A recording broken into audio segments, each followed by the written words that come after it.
this is Jason Kendall, and welcome to the next of my introductory astronomy lectures. Today we're going to be talking about the sun, and the sun specifically, how energy is transported inside the sun. It's really important for getting to understand how the energy that's generated deep inside the sun makes it to the surface to let us see the amazing things that we do, such as prominences, solar flares, and even just that nice day on the beach. All right, so why do sunspots appear on the surface of the sun? Why are there solar flares? Where does the light of the sun come from? All of these are due to processes deep inside the sun. So today, we're going to take that deep dive into the physics of the sun and the stars. First, we know that there are significant differences between the core and the surface temperatures, densities, and pressures. Looking at all these surface variables, rho is the density, temperature is the T, m is the mass, r is the radius, and L is the luminosity. And we see that each of these has a little circle dot subscript, and that always indicates the sun. And when we look at these these aggregate things, we see that the mass of the sun is about 2 times 10 to the 30th kilograms. The radius is just under 700,000 kilometers. The density is approximately 1,400 kilograms per cubic meter. The surface temperature is approximately 5,800 Kelvin. And the luminosity is about 4 times 10 to the 26th watts. Now, when you deal with stars, these are we're rather than saying like 2 times 10 to the 30th kilograms, we're now going to define a new, more convenient unit, the solar mass. And each of these can be used as a base unit. Such as example, m sub sun, which is that thing, we'll just call it 1 solar mass. And 1 solar mass is 1.989 times 10 to the 30th kilograms. And L sub sun is 1 solar luminosity, rather than saying 3.828 times 10 to the 26th watts. Solar masses and solar luminosities are the ones we typically use in observations of other stars and nebulae and galaxies, and a typical massive star might be 10 solar masses, and a typical galaxy might be 100 billion solar masses. The Milky Way is about 10 to the 12th solar masses and about 10 to the 10th solar luminosities. That's a lot better than 3.828 times 10 to the 36 watts. You'll see more of this later, and we'll use these solar units all the time throughout everything in astronomy. You'll see them everywhere. And because we use them so much, it's important we got to know them really well. And if we want to know them really well, and we want to know how stars work and how they do what they do, we need to use these observable surface properties and well-known physics to extract how the bulk variables that are shown here change from the core to the surface. And we call this the study of stellar structure. It's important to note that nobody's ever been inside the sun, but even still, we have a very good idea of exactly what's going on. Any successful theory of stellar structure and evolution must explain the observed properties of stars. We will use this well-known physics and computer models to understand how these and other variables change as we go from the surface down to the core of the sun. So let's see how that looks. To understand how stars emit the light that we see, we need to learn about how energy transports through the sun. To start with, very simply, stars emit light because they're hot. Specifically, they're huge balls and spheres of extremely hot gas, and if it's hot enough, as we'll soon see, that gas is ionized and it becomes a plasma. This gas, or plasma, is dense enough that we cannot see to the core, therefore it's opaque. What we see at the surface is well approximated by a thermal blackbody emitter. That means the light and matter interact until they all have the same temperature at a given depth in the sun, and we'll see how they interact shortly. Since it's a thermal blackbody, it emits light from the surface because only at the surface, i.e. the photosphere, can energy in the form of light escape. We call that the sun's luminosity. The luminosity is the rate at which it's losing energy to space in every direction, not just towards us. Therefore, if the sun is to maintain the observed surface temperature and surface luminosity, it needs to replace that energy by somehow producing this energy deep in the core. Remember, we determined that the core temperature must be something like 15 million degrees. And where does that temperature come from? Just gravitational compression? This Kelvin-Helmholtz mechanism would only allow the sun to shine for about 30 million years. So something else must be going on. And we'll leave that till later. But it's important to note that the energy is sourced from deep below and escapes out through the photosphere and is continually replenished.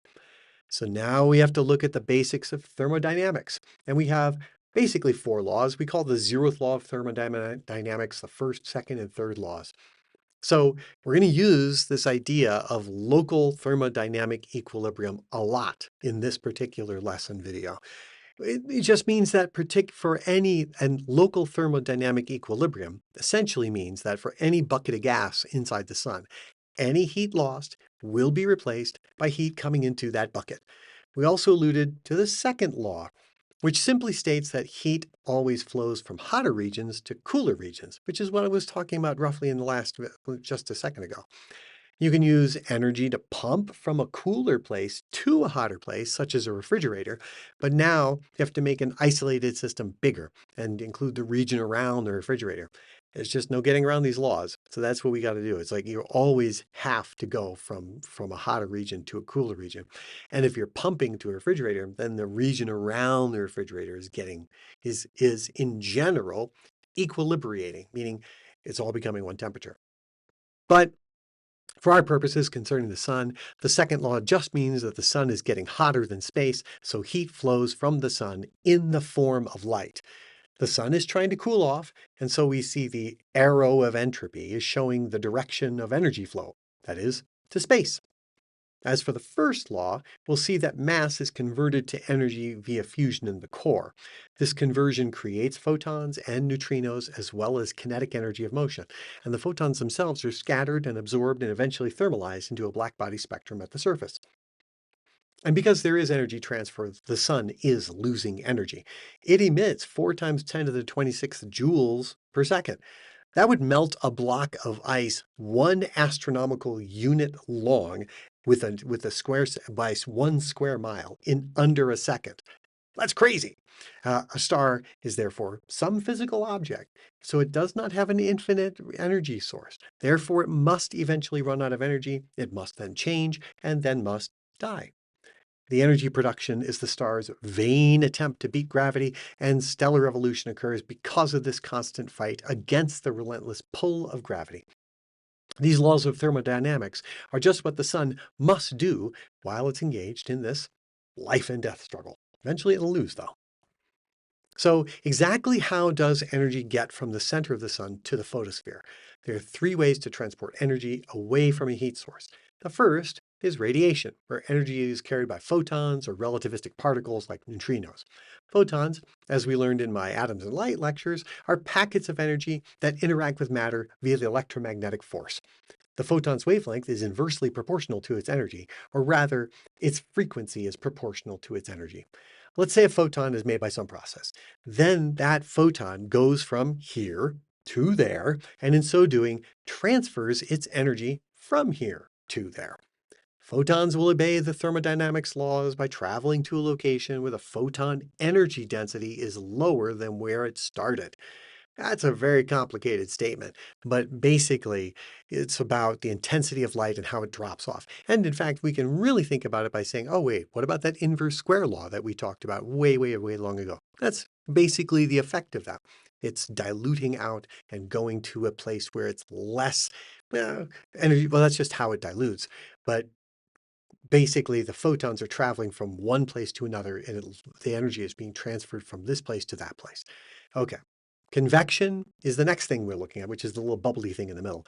And let's say you heat a bubble of gas. If it's hotter than the surroundings, it'll be more buoyant and rise to a cooler location to release its energy. Okay? So this buoyancy is determined by pressure and density and temperature, among other things. So if you get a bulk motion of the gas, like a big cloud or a big volcanic gas wall, it'll go from below to above. The classic example is, of course, a boiling pot of water. The bubbles at the bottom rise to release their heat as steam at the top. But the sun is not a liquid. It's not a liquid anywhere, not even in the core. Nowhere is the sun a liquid. It is a gas, and more specifically, a plasma. This means the sun behaves more like Earth's clouds in the sky than Earth's oceans or a kitchen pot. To sum up, the stellar convection is when the energy is carried by bulk motions of the gas. Finally, we have conduction, where energy is carried by particle motions, vibrations, and collisions. Faster moving molecules, atoms, or ions collide and impart energy to slower ones. The faster motion is kinetic energy. the cooler places have atoms that are moving slowly, and hot places have fast-moving atoms. This process is really only important in crystalline structures where the atoms and ions are fixed in place, and therefore doesn't really have anything to do with the sun. So let's look at each of these transport mechanisms shortly. We'll need all of them. So now let's actually start to make a model of the star like the sun. So this is where the important point is. We have to model what the sun is doing in order to say how is energy transported from the center to the surface. And we'll approximate the sun as a happily perfect sphere with no burbles and glurbles like, oh, what about those prominences and flares and things? Oh, shh, just ignore that for now. So let's divide up the sun into concentric spherical shells, just like an onion. And of course, in this diagram, we only see circles, but yeah, get the idea, you know what I mean? Okay, next, we're going to define the volume of each shell. Each shell has a top and bottom radius with a thickness dr. This is, of course, the difference between the two spheres and the space between them. And the total volume of each shell, dV, or the d is little bit of volume, is equal to 4 pi times the radii squared difference times dr, which is the radius difference between the two shells. And so remember, 4 pi r squared is the surface area of a sphere, and dr is a thickness. And so we can say, what's the surface area of the outer sphere and what's the surface area in the inner sphere? And so you take those areas and multiply it by, those are two areas and they're one's bigger than the other.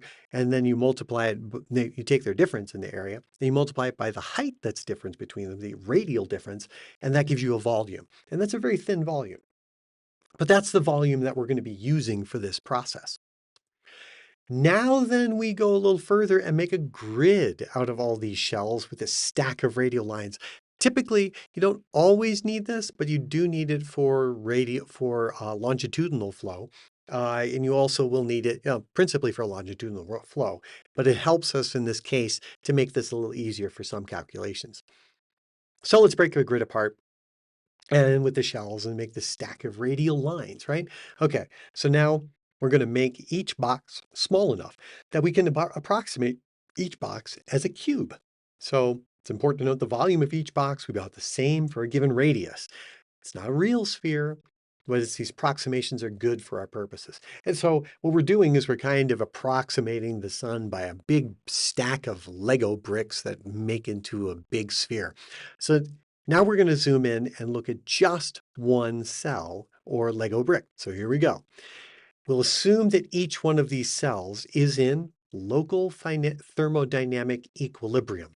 And what is that? In thermodynamics, exchanges within a cell, usually called a system or so, and between the cell and the outside are controlled by variables that are shown. And so what do we have here? We've got a whole bunch of variables. We have m sub I, which is the mass of the shell. We got rho, which is the density, T for the temperature, P for the pressure, E for the energy creation, L for the luminosity, K is like a little kappa actually, is the opacity, dA is the surface area on the top and bottom of this cell, and R is the height from the center, and dr is the height of the individual cell. So for example, temperature controls the exchange of heat. And in global thermodynamic equilibrium, that means that parameters are homogeneous throughout the entire system. But in local thermodynamic equilibrium, the parameters can vary in space and time, but they vary so slowly that for any point you can assume thermodynamic equilibrium in some neighborhood around that point. For this case, we only really care about the differences below or above each shell. And we're breaking it down into little cells just to make it a little clearer so we can understand what we mean by that. So what about rotation or magnetic fields or general relativity or supernovae or Cepheid variables? Okay, those are all really important things and we can get there. And in fact, if you really want to make people annoyed at an astronomy or physics conference, after they give this big discussion about it, just say, well, what about magnetic fields? That's why that's in there. And they'll cause eye rollings and so forth.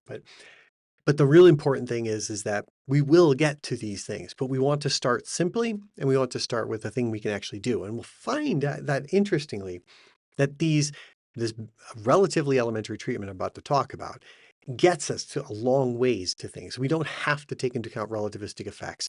And we're not going to look at supernovae, which change in incredibly fast time periods, and Cepheid variables, which change huge amounts of the star with oscillations. But we'll eventually look at those things, but not yet. So let's see how all of these variables, m, rho, t, p, epsilon, L, and kappa, all interrelate. They're all incredibly important. So the first thing on our set, we're going to make a whole bunch of interrelated equations that relate all of these variables. So our first set of interrelated equations that bind the variables together into a system we're going to look at the mass. Let's see how when we pile stuff up onto a star into spherical shells, we have dm over dr, which is a change in mass as we change the radius. And that goes like the shell, the surface area of the given shell times the density. And the density will be the mass divided by the area and the height.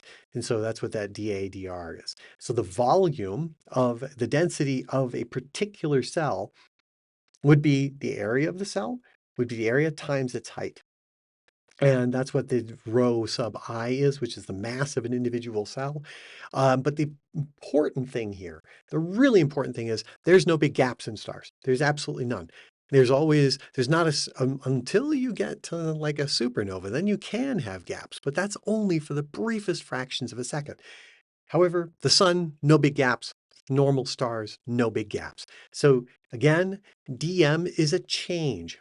Obviously, it's increasing because we're going up the star, and the mass would increase in mass for each little step in radius from the center to the surface. This mass gradient is dependent on the surface area of the shell times the density of the shell. And each little cell contributes a little bit of m sub I to the total mass of the shell at a given radius. So we have to think of an onion shell, and we're dividing the onion shells into their individual each shell into its individual cell. And that gives you the onion skin, right? So we're really using the onion skin analogy quite extensively in this thing. But let's keep going. Okay, so each little cell contributes a little bit of m sub I to the entire mass. Each cell has a density rho sub I that may have its own density.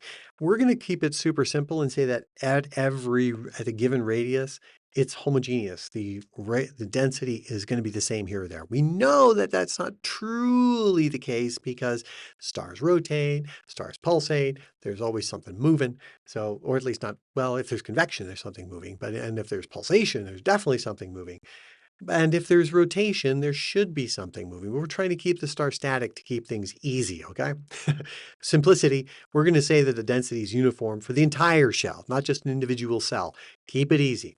So the important thing is that the mass continuity equation says there's no big gaps and there's no island pockets of empty space in a star. And if you plunged into this star, you would never find at some like 100,000 miles down that there's this huge open space where no mass exists.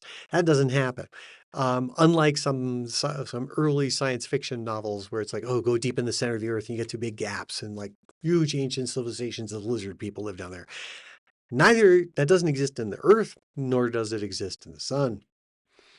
The next equation is the equation of hydrostatic equilibrium, and that's a pressure gradient. How the pressure varies is a change in radius. The pressure is what supports the star against gravity, and the pressure is defined to be some force distributed over some surface area.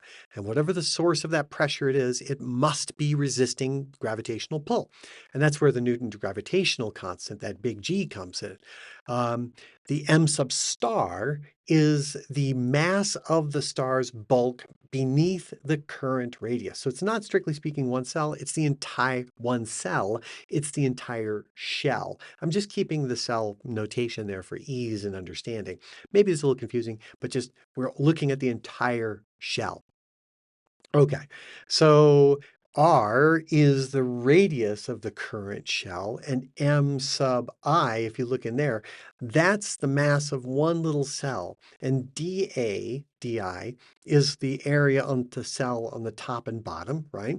And dr is the height of that thing. So to make rho us out of rho sub I, we have to integrate over all the elements of each cell in the shell at that each cell in the shell at that given radius. Generally, they're all the same, but we're leaving the possibility of convective cells or horizontal flow or rotation. And you can stare at this equation and see you have a force per unit area per radial change, dr, on the right-hand side. And that's the same as the left-hand side.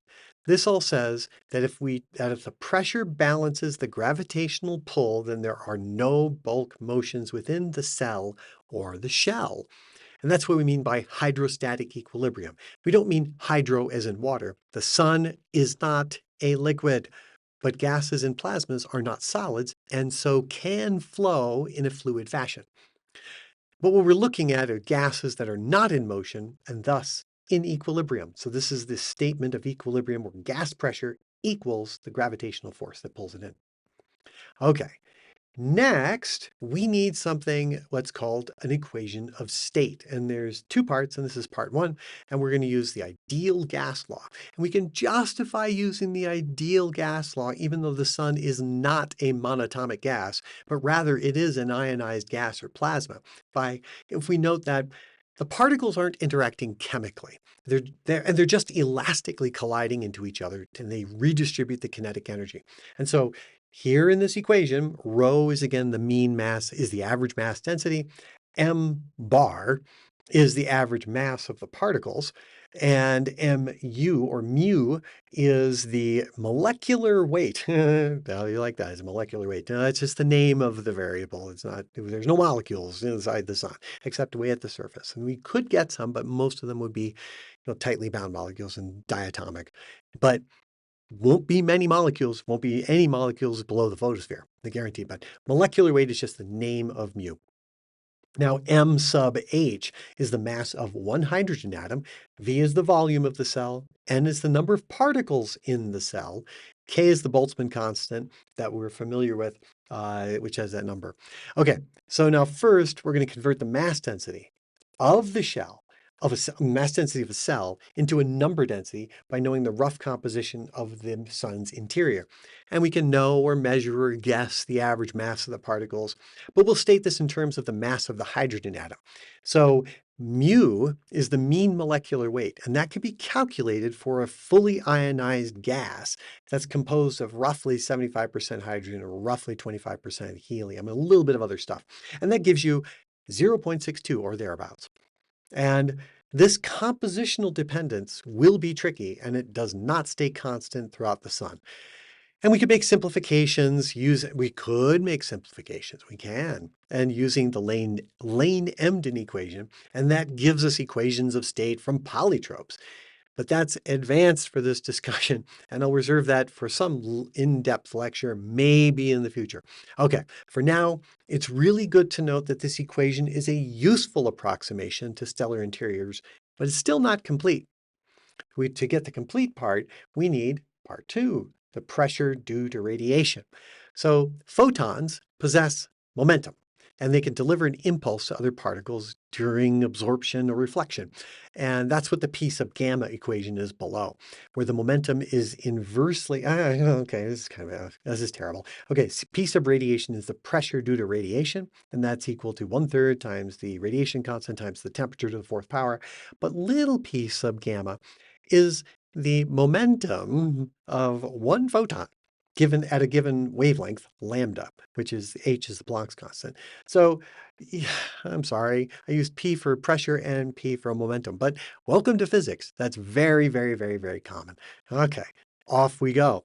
So we find that the momentum is inversely proportional to the wavelength, lambda, of a photon. This equation, this momentum, combined with the quantization of photon energies, was the foundation of the photoelectric effect that gave Einstein the Nobel Prize. So in sum, electromagnetic radiation results in another form of pressure. And in many astrophysical or solar situations, the pressure due to photons can actually exceed the pressure produced by the gas. So it's possible that the magnitude of force due to radiation can surpass the gravitational force, and that results in an overall expansion of the system. But this isn't happening in the sun today. It'll be like that in about 5 billion years, but not now. we will see that the pressure is, in general, an energy density. The units of the radiation constant, A, show this. The four Boltzmann constants show it's a thermal process, and the three pairs of H bars and Cs show that we're looking at a quantum processes associated with light. Thus, radiation pressure is only dependent on the temperature of the black body photon field. And that's where that factor 1/3 comes from the radiation pressure. So where does that 1/3 come from? Okay, well, it comes from vanishing the trace of the electromagnetic stress tensor, where the energy density is 3 times the pressure. Okay, so the energy density is actually the AT to the fourth, but the pressure is, the energy density is 3 times that pressure, whatever it is. And this is the electromagnetic stress tensor inside is that for an electromagnetic field. And why it's 1/3 is because there's one pressure from each Cartesian direction, X, Y, and Z, or left, right, backwards, forwards, up, and down. That's where the third comes from. So the energy density is equal to 3 times the pressure. So there's a long thing to actually derive this radiation pressure equation, but it's very common. You can go look it up if you wish, but most important thing is it's a significant, radiation pressure is significant in stars. So the total equation of state that we have here, combining the two equations gives us a total equation of state that's applicable throughout the sun from the core to the surface. Okay, this is what we need in order to relate. This directly relates a lot of variables that are inside of a given cell. Notice it doesn't include the luminosity, the opacity, or the which are the three things at the bottom: luminosity, K kappa opacity, and E epsilon energy production rate. So, but it relates all these macro variables, and we've seen these variables also at the surface of the sun. And the equation of state is the thing that binds them together. But let's get back to the thing at hand, which is energy production. And so energy has to be produced somewhere deep in the sun. And so I'm letting the cat out of the bag by saying it's nuclear fusion down in the core, and there's no contribution above it. So the equation that relates the luminosity, dl, meaning a little bit of luminosity, that's being produced in a shell that has a height of dr, to the energy produced per unit second per unit mass. There are contributions, one from sources like photons and gravitational contraction, and the other due to neutrinos. The neutrino contribution is negative because they don't interact and leave the sun without depositing the energy in any shell. So neutrinos interact, but they're part of the energy budget. It is produced by the nuclear fusion. They just leave, so they don't do anything to help out with the shells with the thermodynamic processes in the shell. So they're just gone, and they just loss of energy straight out. We'll learn a lot about the exact method of fusion in the next lecture, which we'll talk about. Suffice it to say that nuclear fusion is the primary source of energy in all stars, and it's only produced in the core. And what is that thing? Proton-proton chain, CNO cycle, triple alpha? Well, just to predate to preview the other lecture, almost all of it is through a proton-proton chain with a small amount of CNO cycle and no triple alpha yet. Okay, so here they are in all their glory. These are the fusion reaction chains I was just talking about. And it's always fun to show these things. In the upper left, that's the proton-proton chain, which is the dominant method today. The CNO cycle on the right-hand side provides only a small amount. And the bottom left, the sun will do the triple alpha reaction when the hydrogen runs out in the sun's core, increases pressure and temperature to the point of being able to do this reaction. These are just the most common of the stellar nuclear fusion sequences, and I'll talk about more about them in a future video. So now that we've set the stage for conditions for each shell in the sun, now we got to go back to energy transport. Oh my goodness, I've told this thing about energy transport, but now we're finally getting to it. There are three basic methods. We already talked about them. With a fun graphic on the right with a boiling pot of water, right? In the diagram, radiative transport is the light from infrared photons coming from a hot black body emitter, i.e. that is the heating element that's glowing red. And assuming the pot is not in direct contact with the element, but is held above. That's important. Otherwise, it would be conduction. So we're assuming it's radiating from the element to the pot, and the pot is not in contact. Don't do that in your kitchen because you'll burn yourself trying to hold up a boiling pot of water and you'll get burned too.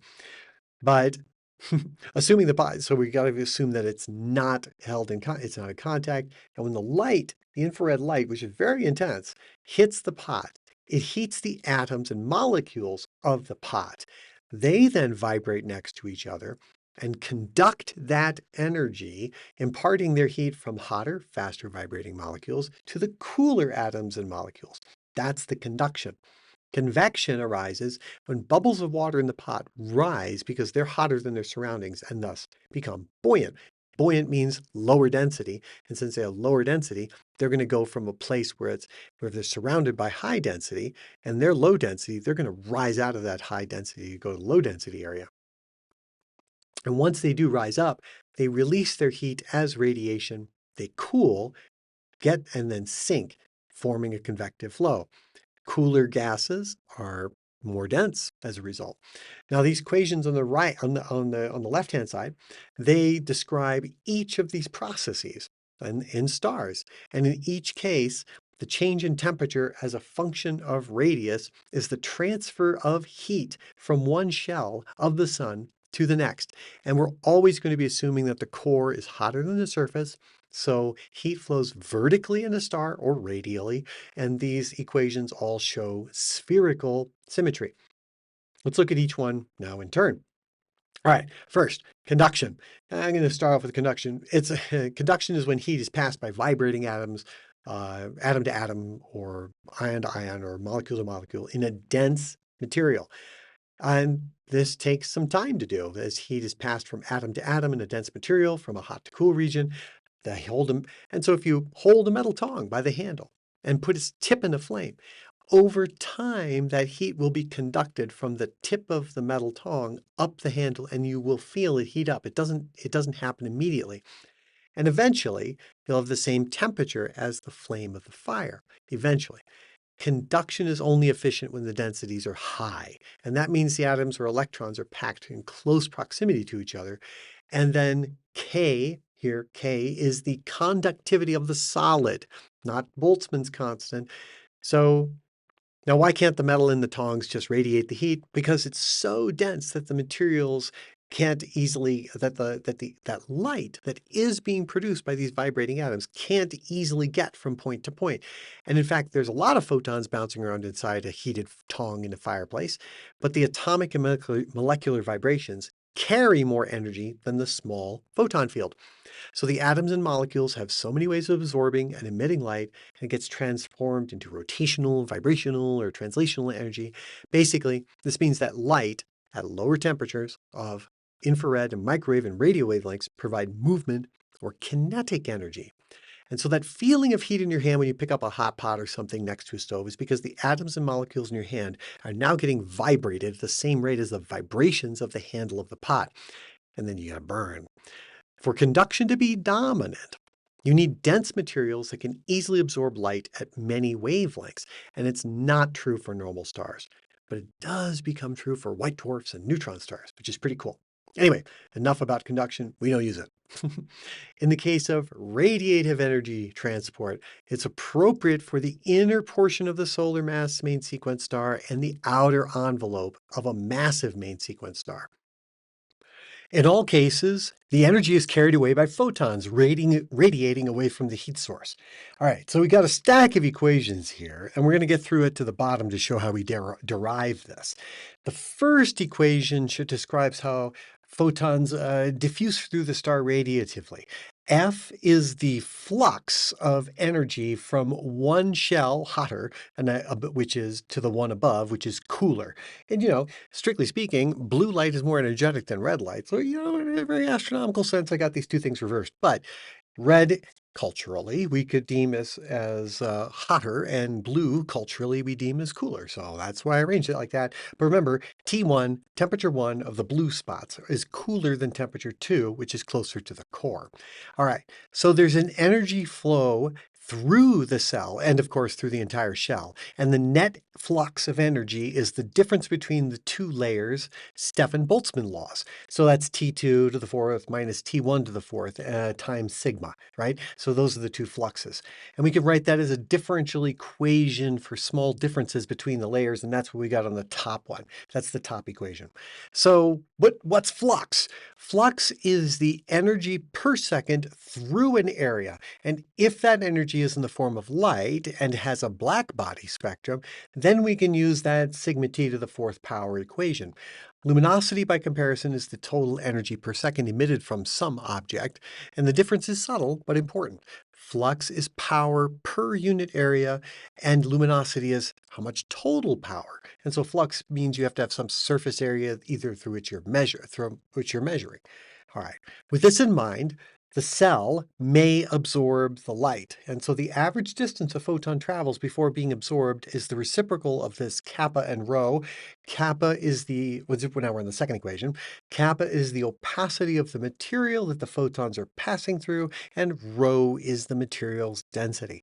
So the first part is an inverse length, or what we can call the chance of being absorbed per unit length.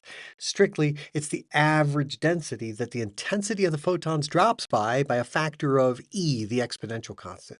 But it's best thought of as a characteristic length of the photon's progress as it goes through the star. That is, its mean free path. So this mean free path gives the chance that a single photon will have one interaction traveling through such volume of gas. All right.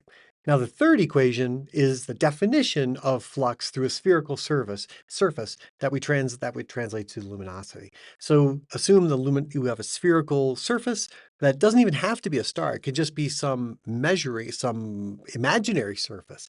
And the flux through that imaginary surface, or the surface of a star, or whatever you want, through any spherical surface is the luminosity from inside the surface divided by 4 pi r squared. And 4 pi r squared is the surface area of a sphere. All right, so that's where the third equation comes from. Now, the fourth one, and so if we take the two f's, right? The two f's, the derivative of t with respect to the radius, and collect those terms, we get the equation across the bottom. So remember, dr dt at the top equation is sigma t to the fourth. If we take the first derivative, we get 4t cubed sigma times dt dr. That's where that comes from. And there's the dt dr coming right out there. And if we combine these things together with the f, and we set the two fluxes together, we equate the f equals L, the luminosity divided by 4 pi r squared, right? And we set that equal to 4 sigma t to the third dt dr. And then we'll get the equation across the bottom. Now, the sigma can be looked at as, there's our 3 that we get. We get the 3 comes from the 3 comes from correct integration across all angles. That's where that would come from.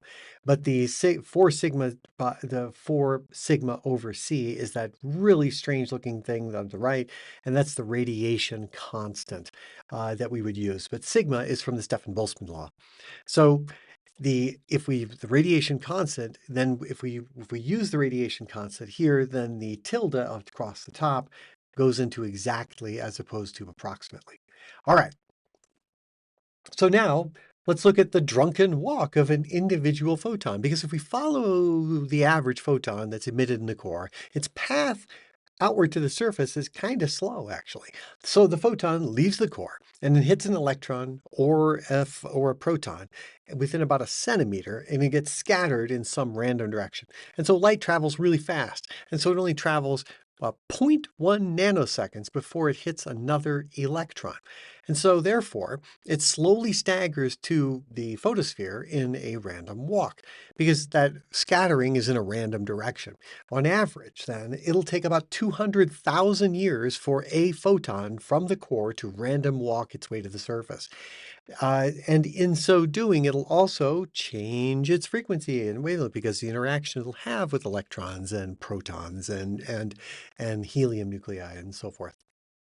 So let's look at that equation across the bottom, which is what we just, I'm missing a negative, so I'll fix that later. Anyway, equation across the bottom that we just derived. Okay, so it's divided up into those three parts, which are then combined into the final equation that's on the top. All right, so across the top, uh, so the first part of these things describes how the photons diffuse through the star radiatively across the thing across the bottom.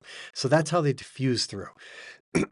And that diffusion speed is the speed of light c. And this is the speed at which the energy density changes propagate also for a given temperature gradient. And the energy density itself is actually A times A, which is that radiation constant, times the temperature to the fourth. And that's that scary looking thing off to the right. With the star being globally opaque throughout, we can assume that the photon field is a black body. And that's because since it's opaque, all of the photons will interact with the electrons, and the electrons will also back interact with the photons as well. And so the photons and the electrons, and therefore the protons, will all come to the same temperature profile. All right. Then we can use and approximate some well-known equations using black bodies. Okay, so K is inside the radiation constant. That is Boltzmann constant, which relates the temperature. And all those CH pairs, see the K to the fourth, there's 4 temperatures in there. So there's why we got a K to the fourth, because a K times a T is an energy. And the C squared and H bar squared, those things together, the speed of light and Planck's constant, we show that we're dealing with quanta of photons. So now let's take a look at this a little more distantly for just a second. The specific heat of per unit volume of anything is the specific heat C sub V is equal to the energy density per unit temperature, and that's 4AT cubed. So when we look at the 4AT cubed across the bottom, that is the specific heat per unit volume. And that is the energy density, how it changes if there's a slight change in temperature. So the energy density is that CAT cubed on the bottom. So it's a reciprocal of an energy density change, which is important. So the last part shows the luminosity in a spherical shell centered on the star's core. All right, so bottom of CAT to the third, that's an energy density. So that would be energy divided by density. And we have an energy on the top, which is from the luminosity. And then we have kappa and rho is a density. So an energy density divided by a proper density, we then end up with our units being only a temperature as a temperature gradient, meaning a temperature as a function of distance, which was the dTdr on the left-hand side. So all of these units work out such that kappa times rho is an inverse length, right? So there's our inverse length across on the left-hand side. And the temperature, just a straight up temperature, is the CAT cubed on the bottom with a luminosity across the top. And that all gives us a temperature across the top, luminosity divided by an area, and then divided by an energy density times the propagation speed through which it's going. And that gives us a temperature. Those are the units of that. So in terms of unit analysis, so let's actually be more specific about it. The last part shows luminosity, and the whole equation is, of course, spherically symmetric. So we can read the bottom equation as saying, to show how the temperature changes with radius, we use the fact that all the luminosity in the form of light passes through a shell around the center, and it has to go through some thickness of material. And this thick shell absorbs the light, and it re-emits it, and that changes its energy density. This affects the entire field of photons as they rise and escape out of the photosphere. Right. In terms of unit analysis, the first term is an inverse length. The second term is an inverse of an energy per unit volume per temperature. And the third term is an energy per second per unit area. When you mash all this stuff together, you do get a temperature per unit length, a change in temperature per unit length, which is dTdr. So This drunken walk that we talked about means that the mean free path of the photon is not linear from the core to the surface because it's going through a changing energy density. And the mean free path, the L sub MFP, shows just how far it goes before it scatters off of something. So let's see why. So the opacity with kappa is a very complex function of the photon distribution. It's very complicated. But there are three dominant opacities in stellar interiors, specifically for the sun. The first is called Thompson scattering, and that's where a photon glances off an electron and changes its direction. This is the primary thing. This is the primary reason that photons take about 200,000 years to get to the photosphere from the core. Because of Thompson scattering. And there's so many electrons and they're so close together that a photon can only travel, like I stated before, about a centimeter before it hits another electron and then goes in some other direction randomly. And when these extremely energetic photons interact with electrons, they can impart some of their energy to the electron as part of the scattering process. And that means the photon changes frequency and the electron moves faster, and that gives us the Compton scattering that we see on the right.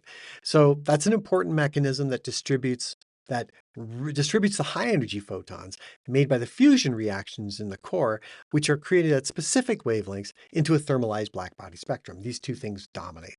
All right. Last, we have what's called free-free interaction. The cartoon shows the high energy electron whizzing by the nucleus. As it does so, it changes direction and emits an X-ray photon. So this is called free-free Bremsstrahlung or braking radiation. So the electron, as it zips by the photon, will slow down. I mean the proton. As the electron zips by the proton, it'll slow down, and the energy it releases is an X-ray. And that can also go in reverse, which is really important. So you have an X-ray photon, and the electron's zooming by, and in the nearby presence of a proton, can absorb that X-ray photon and accelerate. And so the electron can gain energy and absorb the X-rays, and then can also emit them. So this process of this Bremsstrahlung, as well as the inverse Bremsstrahlung, I guess, free absorption and emission is the best way to talk about it. As the electron and the X-ray photon and the proton electron it can absorb or emit X-rays, and the electron can store that in the form of kinetic energy as it zips by. All right. This all means that the electron collides with a low energy photon and can bump it to a higher frequency. All these processes work together and they smear out the frequencies of these photons.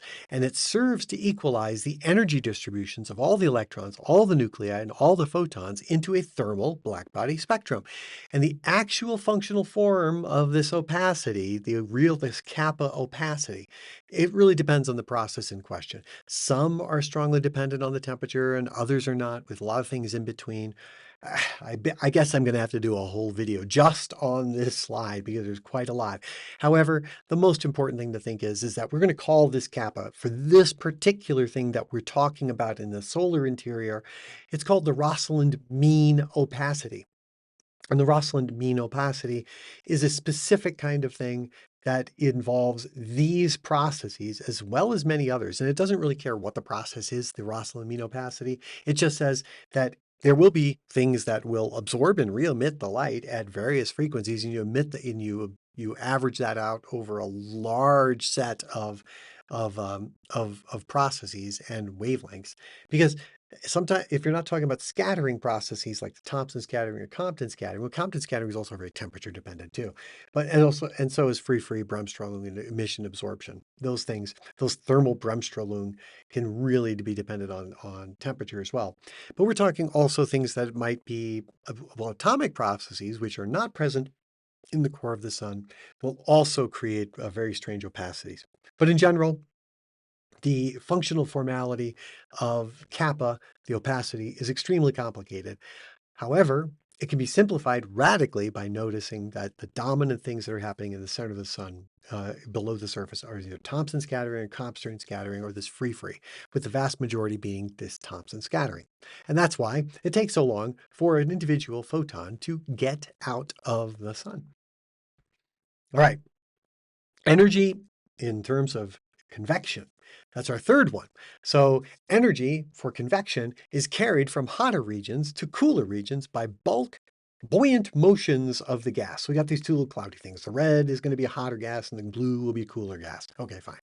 The hot gas near the bottom of the convection zone, it's going to heat up and it becomes hotter than its surroundings. And because it's hotter than surroundings, its density decreases. And so if its density is lower, this cloud, then then it will basically rise up to a lower density area to try to find an equilibrium point. And that becomes buoyant and it rises against gravity. And as it rises, it displaces cooler gases downward. And when it reaches the top, it gives away its form of heat. It gives up its heat in the form of light into space, and that radiates away. So that's where those photons are all about. So you get, strictly speaking, those photons that are coming out should be at where that arrow is, right? Not at the blue thing, but it cools off to form the blue lump, and then that blue lump then sinks. So there's a circular convective motion. This creates this convective flow, and we could call it boiling, and the convection in stars becomes really efficient when the gas and the hot layers of the star cannot pass radiation through effectively. And that's what this equation is. If gamma, when the specific heats of pressure and volume, okay, let's just go through, let's go through it kind of quickly.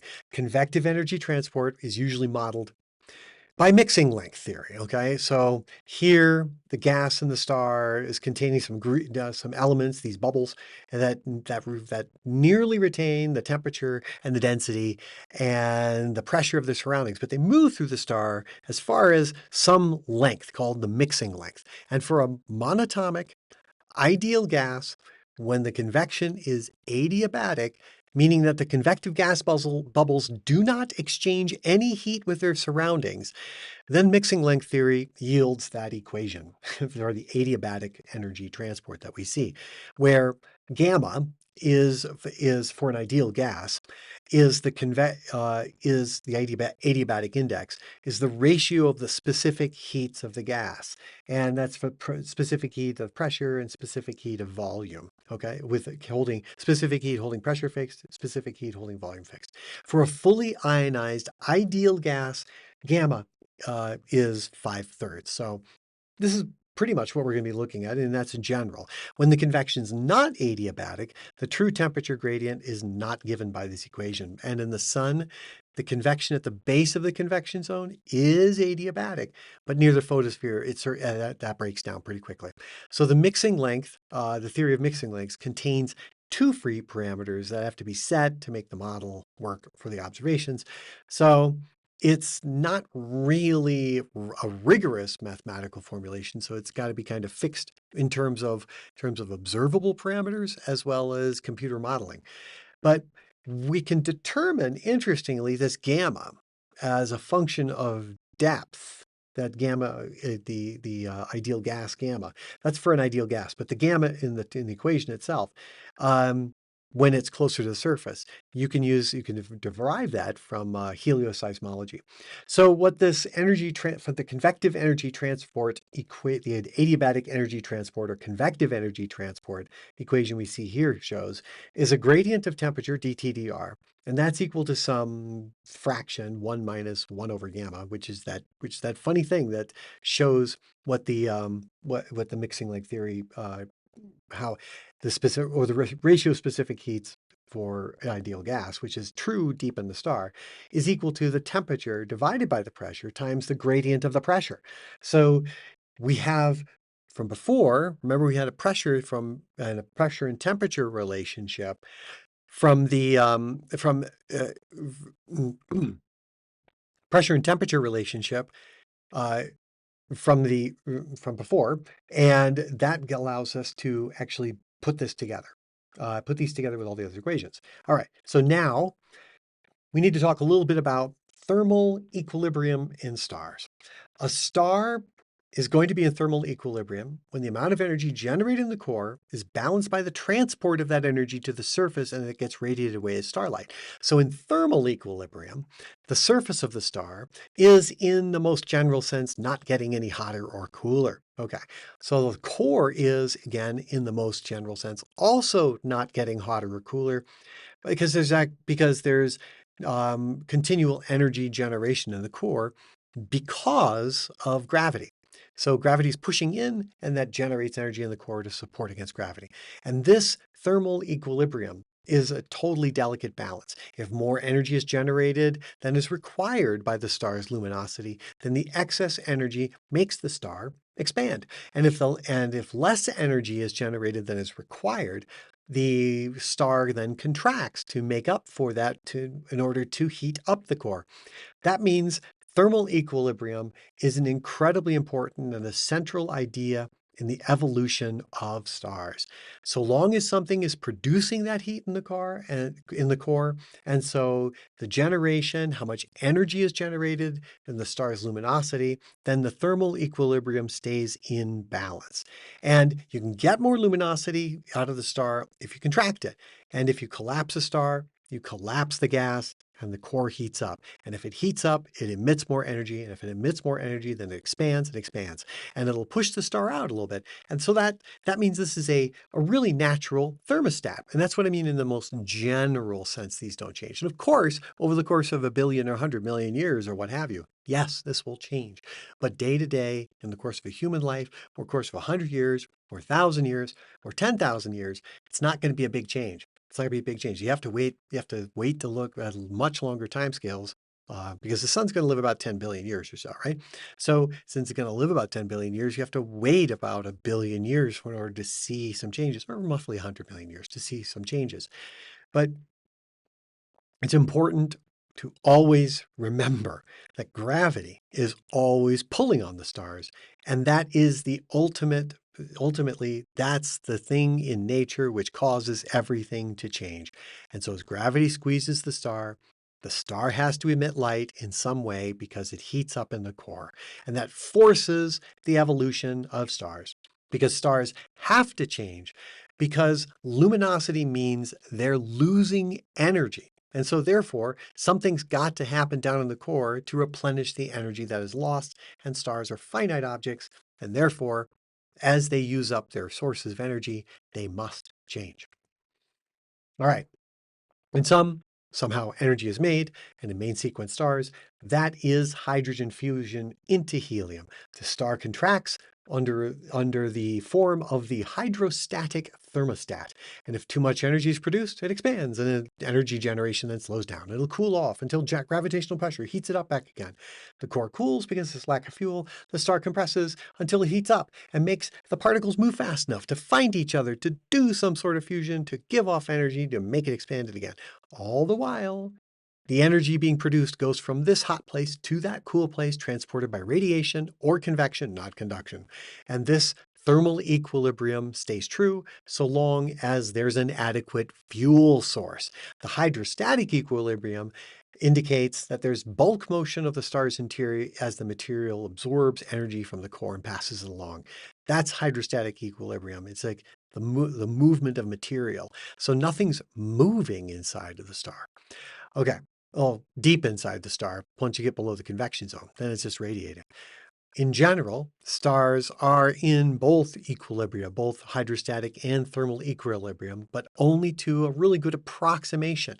Approximately, as we've seen, the sun is dynamic. It has flares, it has prominences, coronal mass ejections, and so on. And that flow is actually small. That energy flow that we see from the surface is really small compared to the total bulk of the sun. And so, but this idea is completely violated when the sun starts to run out of hydrogen in the core to fuse. And that's when stuff really gets moving and it really changing. But we're going to have to wait for a few billion years. So make a note, tell your future self to go check it. Maybe somebody will resurrect our consciousnesses in 2 billion years to see what we thought about this. All right. If we take all of the equations that we saw together and pump them into a computer and using the surface parameters I talked about at the beginning of the video, as well as some bulk guesses for what the conditions are in the core, and then we can solve these equations simultaneously from the surface of the core and the core back to the surface in both directions. And we'll get some really crazy stack of numbers that show how each variable that we see in these equations change as you go from the core to the photosphere, to the surface. And these equations tell us the internal structure of the star. It looks complicated and it seems it, but it's actually incredibly simple. I made programs like these during my undergraduate days using 1988, 1989. Well, really? Yeah, 1988, 1989 computing technology.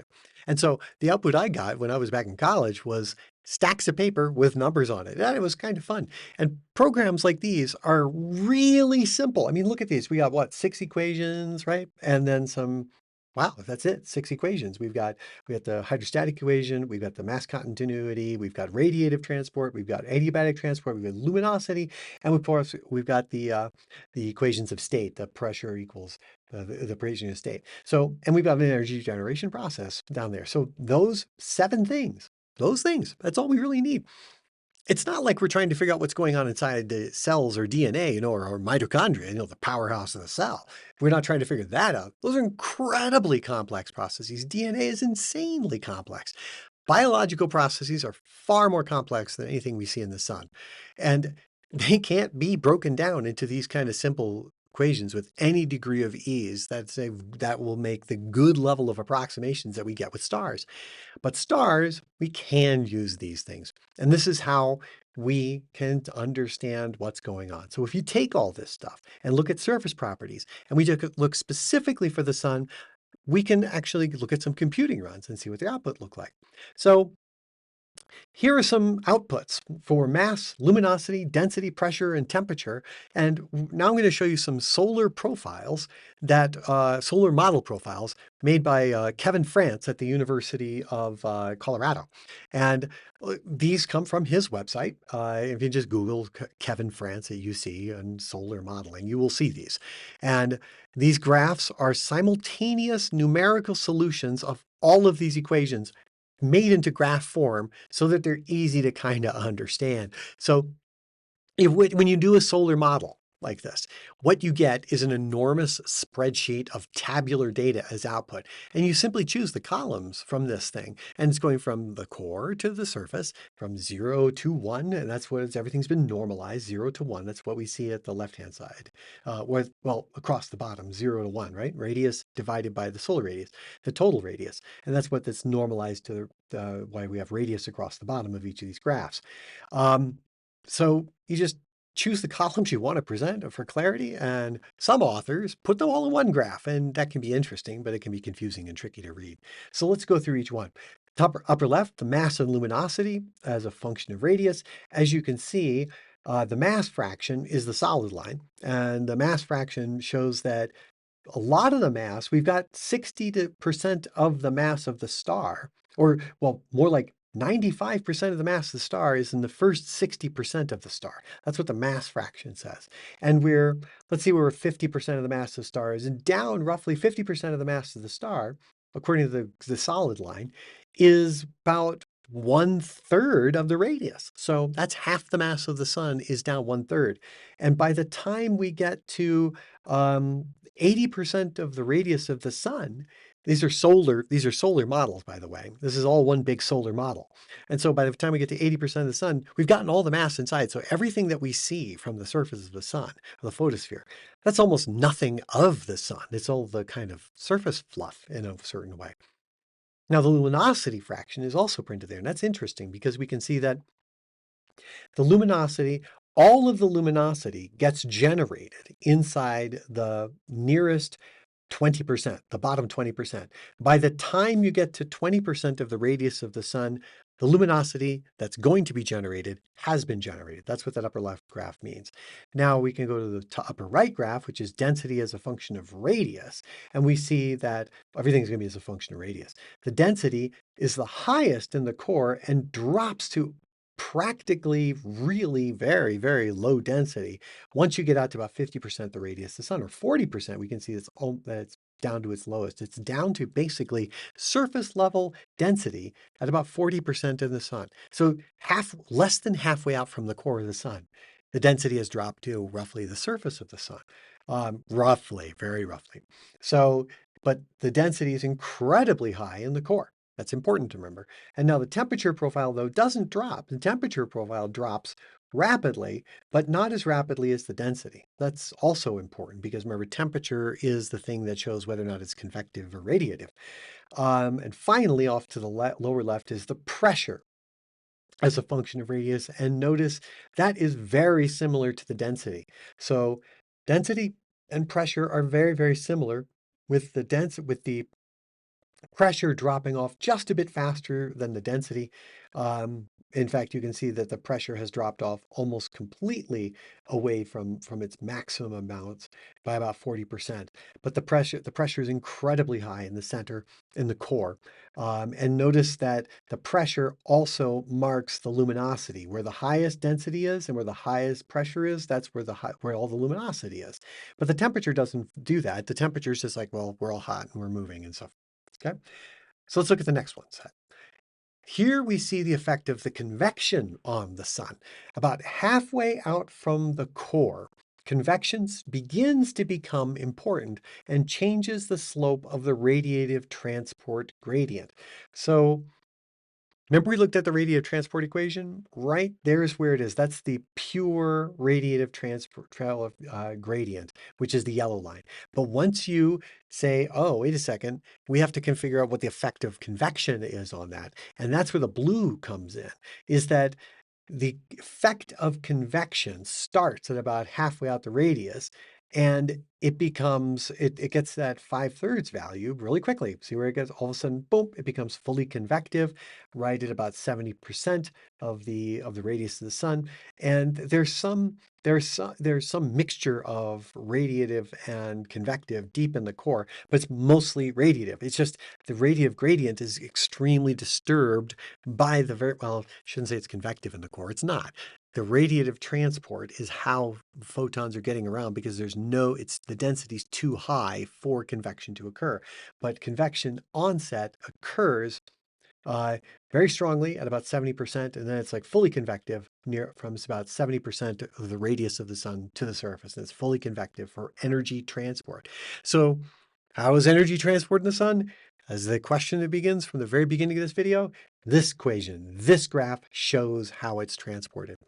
Where the yellow line is, it's dominantly radiative. Where the blue line is, it's dominant. Where it diverges from that, that's where it's dominantly convective. And deep down in the core where fusion reactions are happening, all bets are off. Great. Next. Here we see fusion reactions occurring in the sun. Okay, so we're looking at the energy production rate, which is on the left, and the luminosity fraction, which we saw already. Notice that we say that what is the energy production rate, which is that DLDR, and all of the energy production rate, all of it happens before 20% of the radius. And most of it, in fact, happens in the inner 10%, as you can see. And what luminosity fraction is like, what fraction of the luminosity has been generated inside that radius. That's what the right-hand graph means. So these units are in ergs per gram per second. So this is the specific energy production rate as opposed to ergs per second. It's ergs per gram per second. Makes it, that's okay. It folds in a bit of the density aspect to it. But we see that the energy generation is extraordinary near the core. And that's where all the processes happen. Now, above that, there are no new contributions. And so the conditions for fusion only exist deep in the core of the star. As a result of the fusion reactions of the core, we also see a depletion of hydrogen in the core and an increase in helium-4. Notice from these four things, these four graphs, this is a hydrogen fraction, helium-3, helium-4, and carbon. But helium-3 is 2 protons and 1 neutron. Helium-4 is 2 protons and 2 neutrons. And that's the fraction of each. And hydrogen is simply a proton. I don't think we're worried too much about deuterium because I think it gets eaten up immediately in this process. So notice that helium-4 is settling into the core and comprises almost 2/3 of the very center. So 2/3 of the very center of the sun is helium-4 with only about 1/3 being hydrogen.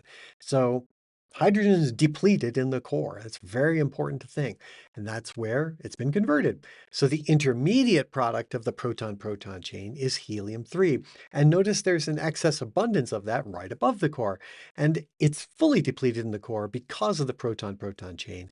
But its presence above the core indicates that there's a boundary zone where conditions can be ripe for fusion, but it's not hot enough to fuse together the helium-3 nuclei, which is the final step of the proton-proton chain. So that spike is actually a really good definition for the boundary of the core. And finally, it's also interesting to note that there's some any residual carbon in the core has participated in the fusion and been converted to nitrogen, oxygen through some very temperature sensitive and extraordinarily low probability fusion reactions outside of the main proton-proton chain. So remember, the sun was formed with other elements besides hydrogen and helium, and they will participate in the fusion too, but at extraordinarily smaller rates. In the sun, right now, the CNO cycle is extremely rare, but it's doing just enough to deplete the carbon in the core of the sun. And if it were hot enough, and the rest of the cycle would complete and free up the carbon for more fusion. So once it gets hot enough in the sun, and it's later in its life, that fraction will change.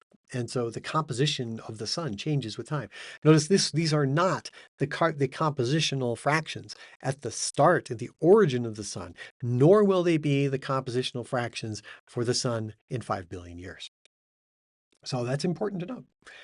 Next, how do we have energy transported finally in stars? In normal stars, it's a mix of radiation and convection, and these two processes convey the energy produced by fusion in the core to the surface. Now we've seen in the sun that there's convection at the surface, as we've seen with solar flares and granulation and supergranulation and so forth. And radiative transfer is dominant deep inside the sun. Remember, these are processes. Radiative transfer is the process by which energy is transported, run the form of light between the core and the outer edge of that. It's going to try to, there will be radiative transport, but not as much once you get past about 2/3 of the way out from the center of the sun.